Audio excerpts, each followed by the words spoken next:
guys. Let's look at the patch notes. So it's a big day. It's a big day. A new update and a DLC all in one day.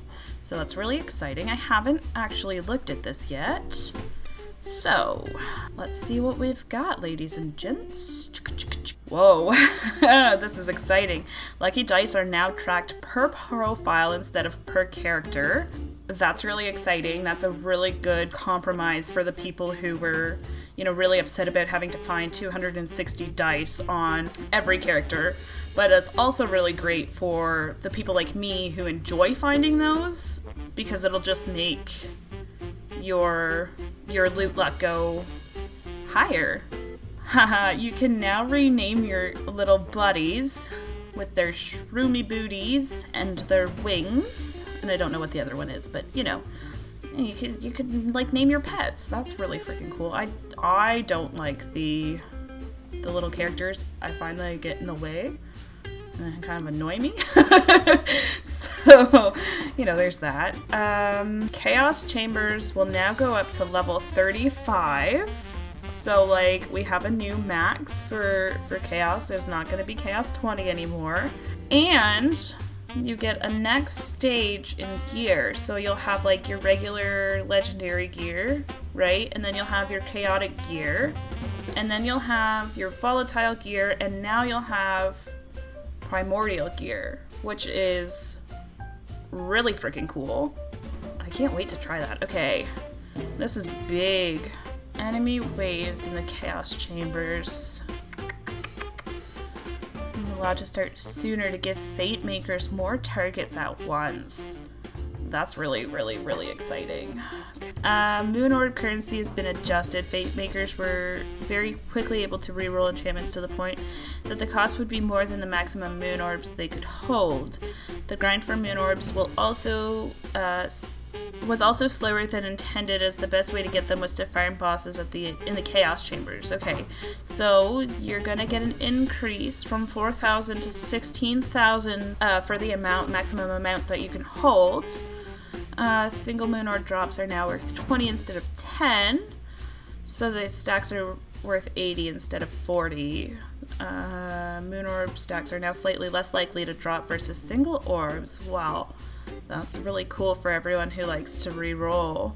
So the cost to reroll will stop increasing after 4,000. Okay, so when you reroll and reroll, the maximum amount of moon orbs it will take will be 4,000. So you won't be able to go above 4,000 moon orbs.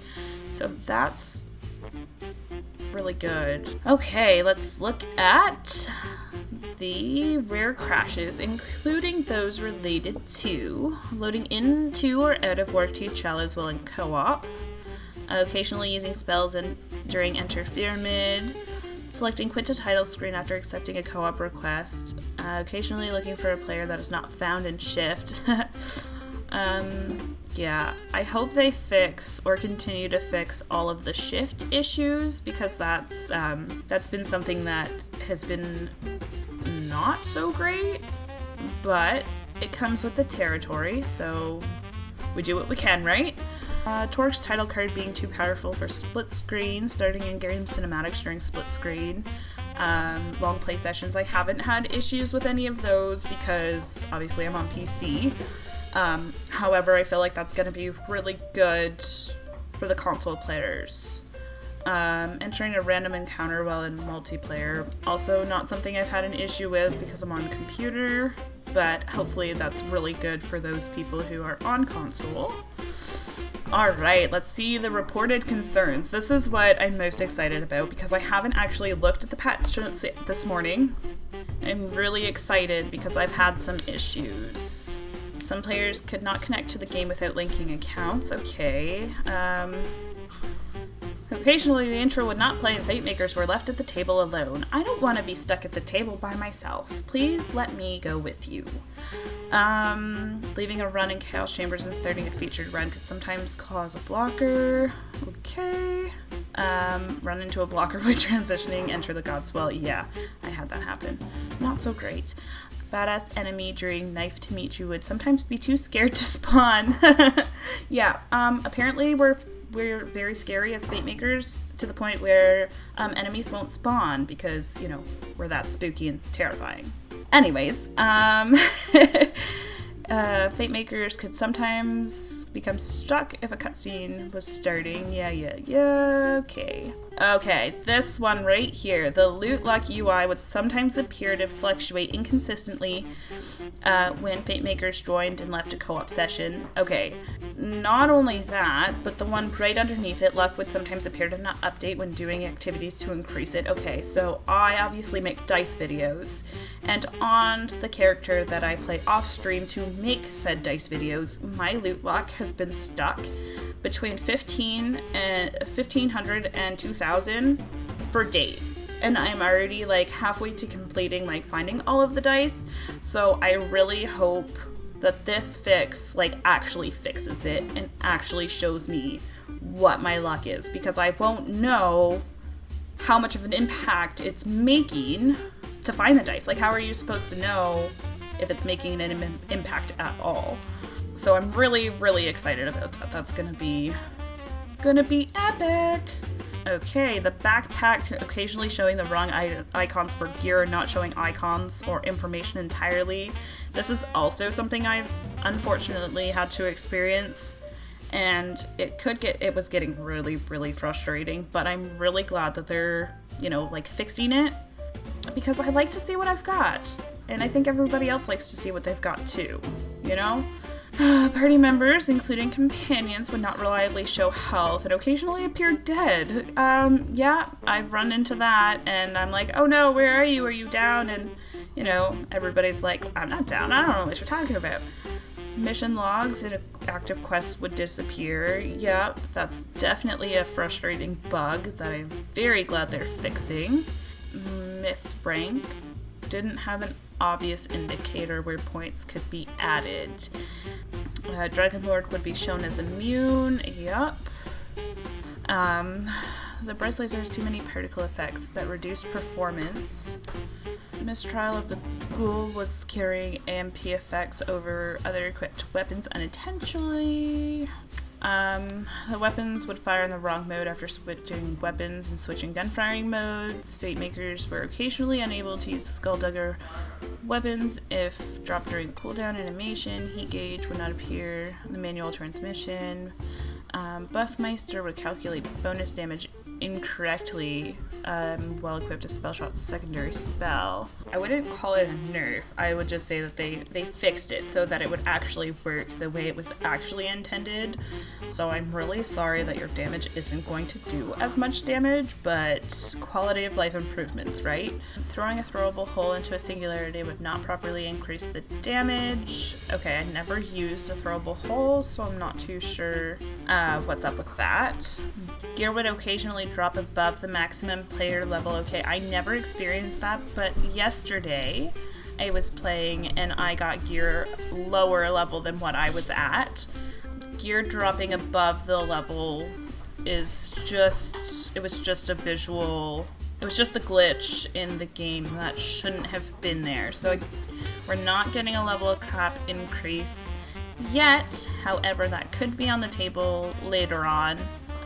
Gear would continue to appear locked once the player reached the high level to equip it. Fate Makers would be unable to equip a ring after completing Hard Day's Night if it was in their backpack. Certain overworld characters would sometimes not spawn. Well, that's no bueno. No obvious feedback for not being able to ping or photo mode options in the overworld. No more spicy water, ladies and gents. Puddles of water are becoming too spicy when being shot by an elemental weapon. So no more spicy water. We'll be getting a fix on that.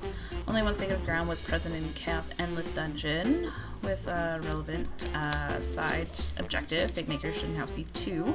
Perfect. Melee bonus objectives in the Chaos Chamber Endless Dungeon would occasionally persist into the next room. Occasionally, Queen Butt Stallion would continue to stand around if a Fate Maker reconnected to the game after her buff was claimed. So that being fixed is going to be really great, because sometimes I wasn't able to progress if Queen Butt Stallion kind of got stuck, you know? Okay, yeah, travel countdowns would not consistently display for all Fate Makers and Chaos Chambers. I'm really glad they're fixing that bug, because that was kind of frustrating. Like, you could hear the sound, but it wasn't like letting you progress, and you had to like keep clicking it in order to actually go forward. Fate Makers in co-op would occasionally be unable to sell all junk twice in a row. Shift display name would occasionally not update after renaming. I've gotten shift requests from random numbers and letters, and I don't know if it's an actual human being or if it's just a glitch, so hopefully this fixes that. In-game mail wasn't showing a preview of the gifted item. Visual bugs occasionally causing currencies to show as 0 when joining another player's co-op. No audio cue when purchasing from the vending machine. We've added one. Thank you for that, because I can't count how many times I've accidentally purchased something and didn't know I purchased it until it was too late. Badass brigands would be too scared to show their loyal lines in combat. Claptrap would occasionally be invisible to some Fate Makers. Well, I mean, we all like a little invisible Claptrap, right? Every now and then. No, I'm kidding. Custom waypoint would not actually appear. Backpack slots would not appear to increase. Yeah, that's frustrating. Okay, so the rest is just for console audio adjustments, improvements of performance and stability. That is excellent, and these are some really great quality of life improvements, and I'm really excited to see how it helps progress the game, you know, further. The weekly rotation, so it's going to be a mini event from April 21st, which is today, to April 28th. Cosmetic collectors. An increased chance for cosmetics to drop from bosses, especially head and face gear. So that's really, really exciting. The feature run has been updated and the leaderboards have been reset. This week, it will be Lance and the Frost King. So that'll be really, really fun. I can't wait to try that out. So I patched some holes in Mount Craw, the Dragon Lord's Spectral Wyvern, to regen the Dragon Lord's Shield in Chaos Chamber's Endless Dungeon.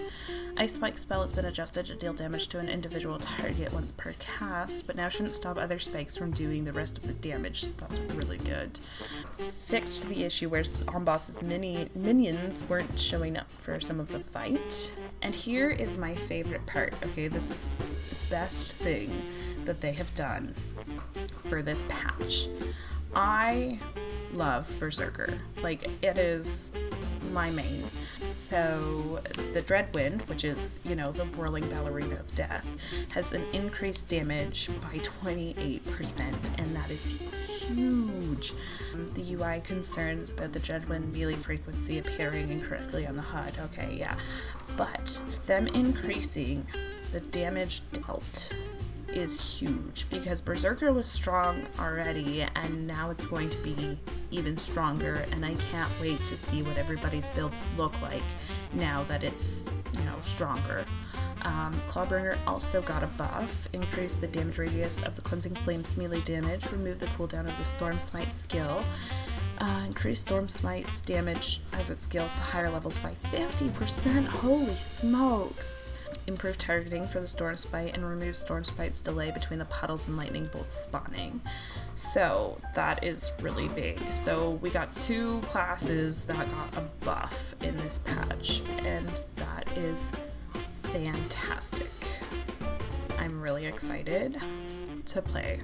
I can't wait. I can't wait to see what DLC 1 holds and what the patch does for, you know, our quality of life in playing the game. What is it? As the kids say, be sure to like and subscribe and follow along for more.